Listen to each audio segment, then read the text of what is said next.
Unlike most cities, Newark is exercising the foresight to make sure that economic growth does not also come with gentrification and the displacement of its more housing-vulnerable residents. Newark is trying to see the boom in economic growth as a real opportunity to bring resources to its most vulnerable residents. And that represents a sea change in policymaking at the city level.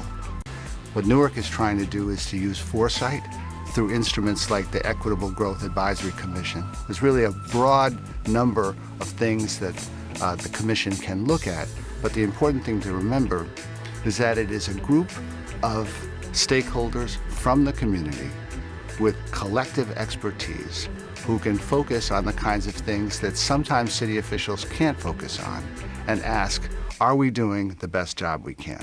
The Office of Affordability and Sustainable Housing, which I manage, was created in 2018 after the passage of the IZO, the Inclusionary Zoning Ordinance, which requires all developers that have a development over 30 units to have a 20% affordable set aside.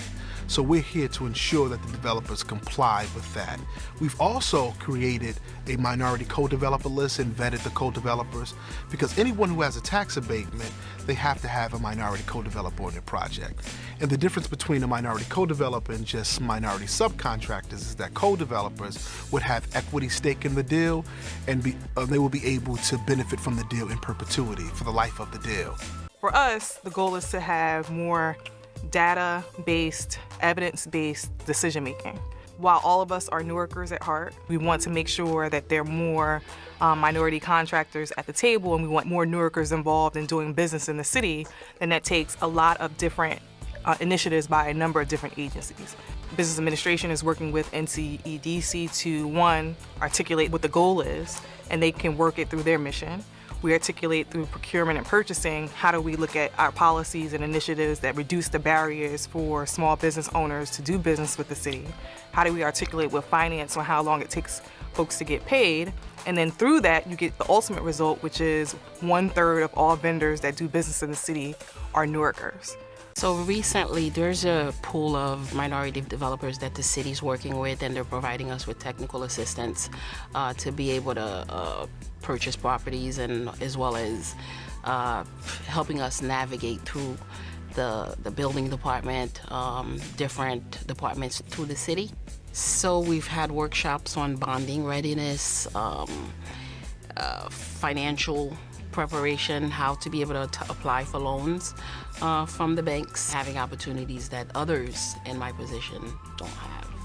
I'm the developer of the first multifamily container home house in the state of New Jersey history.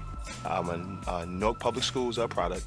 Then I went on to Rutgers University and studied civil engineering. I was able to become a part of an initiative in the West Ward of Newark where they want minority developers to acquire land and to develop these parcels in conjunction with the city as they hold our hands. We have meetings every other Friday so that we can, develop these parcels and we could be successful.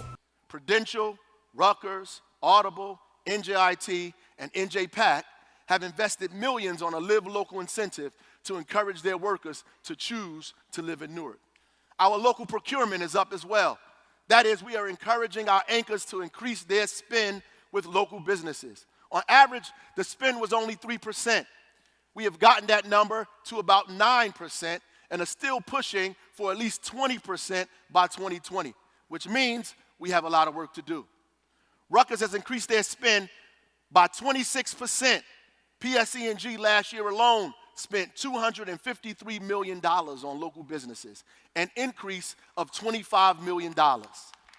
Audible has subsidized over 10,000 employee visits to neighborhood restaurants in 2 years alone. This directly impacted the local economy, and they hired over 100 high school students in paid internships. We need all of the corporations to do the same thing now. Hire, buy, live is an unprecedented collaboration for an American city.